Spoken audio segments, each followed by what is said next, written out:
Você está exausto, como se estivesse carregando o mundo nas suas costas? Você acredita que precisa compreender mais sobre a palavra de Deus e ter certeza que não está sendo enganado por todos esses ventos de doutrina que sopram por aí hoje? Falsos mestres, falsos pregadores, falsos profetas que, em vez de pregar a palavra de Deus, a Bíblia Sagrada, ficam lá usando um monte de frase de efeito, prometendo mundos e fundos. Palavras que alimentam o ego, mas não te levam realmente para um verdadeiro encontro com Deus, para o íntimo com Deus. Misturam coisa do mundo com igreja. Será que isso tudo está na Bíblia Sagrada? Eu convido você, mais uma vez, a clicar o quê? No botão que apareceu aqui e conhecer o nosso programa de teologia. Deus abençoe. E aí, migra. E aí a pessoa migra. E o que a gente pode falar que foram as grandes descobertas assim na paleontologia e arqueologia dos últimos tempos? Assim, eu estava conversando contigo e com o Sayão na viagem que a gente fez para Israel sobre Göbekli, como que é? Göbekli. O nome é difícil. É difícil de falar, né? Na Turquia. Göbekli Tepe. Turco é terrível. Me corrija se eu estiver errado, mas está criando uma discussão absurda. Porque acharam tipo de um templo. Que é o Stonehenge, parece um Stonehenge. Mas é pré-agrícola, né? E é pré-agrícola. Era uma época de caçadores e coletores. Isso. E a galera não entende como as pessoas se uniram para um bem comum de construir uma coisa daquela e se ficavam lá, né? Como é que era o nome dos caras lá do... O Momoa lá no Game of Thrones, como é que era o nome daquele povo lá que sequestra Daenerys lá? Sei. Dá uma olhada aí, Paquito. Você tá ligado, né? Eu confesso a minha ignorância, eu não assisti o Game of Thrones até hoje, a vergonha. Mas mas é um negócio... Não, é bom. Mas é porque Não é por ser nerd, não, viu? Quando eu li...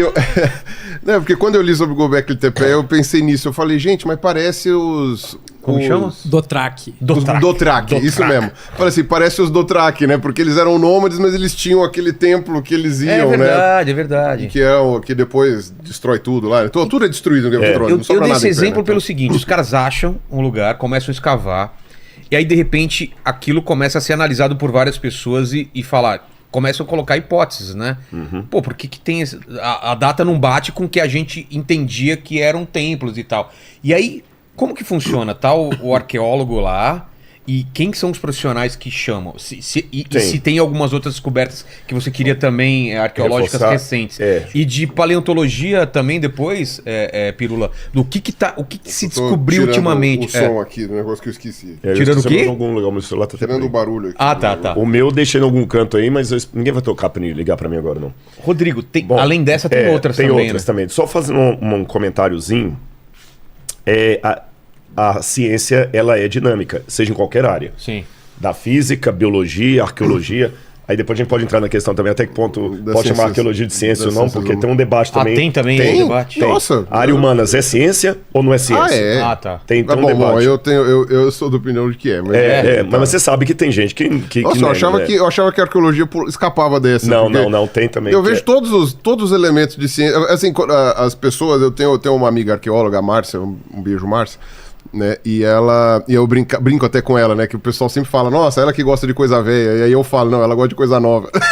Porque né, eu trabalho com as coisas mais antigas. Mas a Márcia, enfim, tudo que eu já vi de arqueologia, pra mim, bate com todo o princípio científico. É que, na verdade, a arqueologia, eu volto para a pergunta que você fez, mas só para pontuar isso aqui, até hoje a arqueologia tem até um problema de identidade. Você sabe que no Brasil nós estamos lutando para regulamentar a profissão de arqueólogo.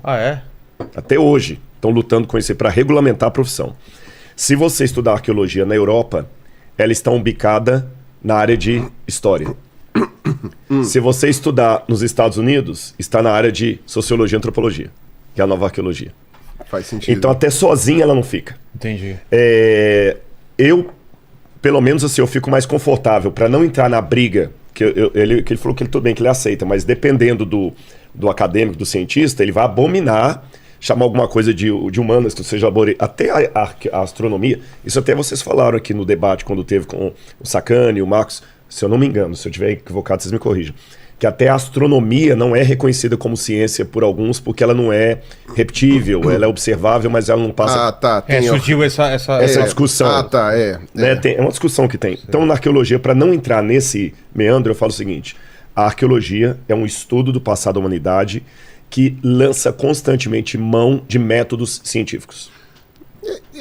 É uma área da história, a Exatamente. meu ver. É a continuação, é a interface.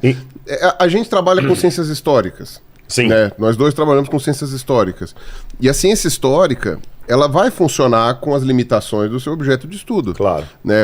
Às vezes que eu discuti com gente da sociologia, porque eu falei da questão... que na biologia, né, na parte, né, das ciências naturais, há ainda uma questão da filosofia popperiana, né? Da falsificação. Então você tem que ter uma maneira de fazer um teste, né? E aí, às vezes, a ciência histórica, você não consegue fazer esse teste. Não é falseável. Quer dizer, você consegue fazer o teste, mas não quando você quer, né? E aí eu cheguei a comentar isso daí com o Iago aqui. E o grande ponto dessa questão popperiana é que, dependendo do objeto de estudo que você está trabalhando, é completamente inaplicável. E não é por isso que não é ciência. Então, por exemplo, você vai falar com o pessoal de humanas hoje, o Popper caiu nos anos 80. Sim, pra eles, verdade. né? E eu até acredito nisso, realmente. Há muita limitação no método popperiano. Eu só discordo de que ele seja inútil. Tem muita gente que fala que ele é inútil, eu falo, não. Para ciência experimental, ele é muito bom ainda. E vai ter comentário me xingando aí, mas enfim. Agora, tem muita... Agora, outras áreas, eu concordo que realmente seja impossível, e não é porque não é ciência. O pessoal que fala com relação a ciências históricas é só porque você não tem como prever quando você vai conseguir testar a sua hipótese. Você tem que bater martelo para achar. E coisas históricas não se repetem. Aliás, esse foi o grande problema quando a arqueologia, falando da minha área, ela se tornou processualista. A nova arqueologia dos anos 80, ela é processualista. Hoje tem o pós-processualismo. Porque o processualismo foi a tentativa de tornar a arqueologia, dentro desse viés reducionista, ciência de fato. Então, para ser ciência de fato, nós temos que descobrir leis arqueológicas. Aí você tem alguns autores que vão trabalhar muito lá nos Estados Unidos, por exemplo, ela nasce nos Estados Unidos, a nova arqueologia, nos anos 80, que eles vão, por exemplo, tentar prever comportamentos humanos e aplicar regras a comportamento humano. Então, por exemplo, você fica lá no meio dos esquimós. Certo. Gordon Child, por exemplo, você trabalhou muito isso aí e tal. Aí você fica no meio dos esquimós. Eu não concordo com essa técnica, eu sou pós-processualista, mas só para situar aqui. Aí, você falou um negócio do sambaqui. Como é que um processualista vai estudar o sambaqui? Ele vai ficar no meio de indígenas, sentado lá dias e dias, observando como é que o indígena corta a coisa. Lá nos Estados Unidos eles fazem isso com os esquimós. Você entendeu? Como é que o esquimó pega o dente da baleia, como é que ele pega a pele da baleia e tudo. E a partir dali ele começa a criar regras, matemáticas mesmo, energia versus trabalho, é igual a isso. E ele tenta aplicar aquilo a qualquer etnia. Então, por exemplo, quando você encontra um copo, ele aplica quebrar a cara. Vai quebrar a cara. Esse copo aqui certamente é um cálice religioso. Por quê? Porque o ser humano, né? Só que isso aí foi muito questionado e viu que foi inócua a tentativa de tornar. Então hoje, que seja mesmo. Como pós-processualista, eu fico mais confortável em admitir o meu quadrado. Em que sentido? Por exemplo, eu trabalho muito com o pessoal do IPEM, em datação de cerâmica. Aliás, um abraço pro Casimiro, se estiver ouvindo a gente aqui, gente boa demais lá. Só que eu não entendo bolufas de química, nem de reação química, nem de termoluminescência. Eu tenho a ideia... é de termoluminescência. É muito interessante. Eu tenho a ideia do método, mas é como um exame de sangue. Eu vou lá pro cara do laboratório, coleto e depois vem o resultado. Eu até consigo olhar lá pelos parâmetros. Você entendeu? Então isso me dá uma vantagem, que eu sempre dialogo com pessoas de outra área e o trabalho fica completo. Especializado em zoologia, por exemplo.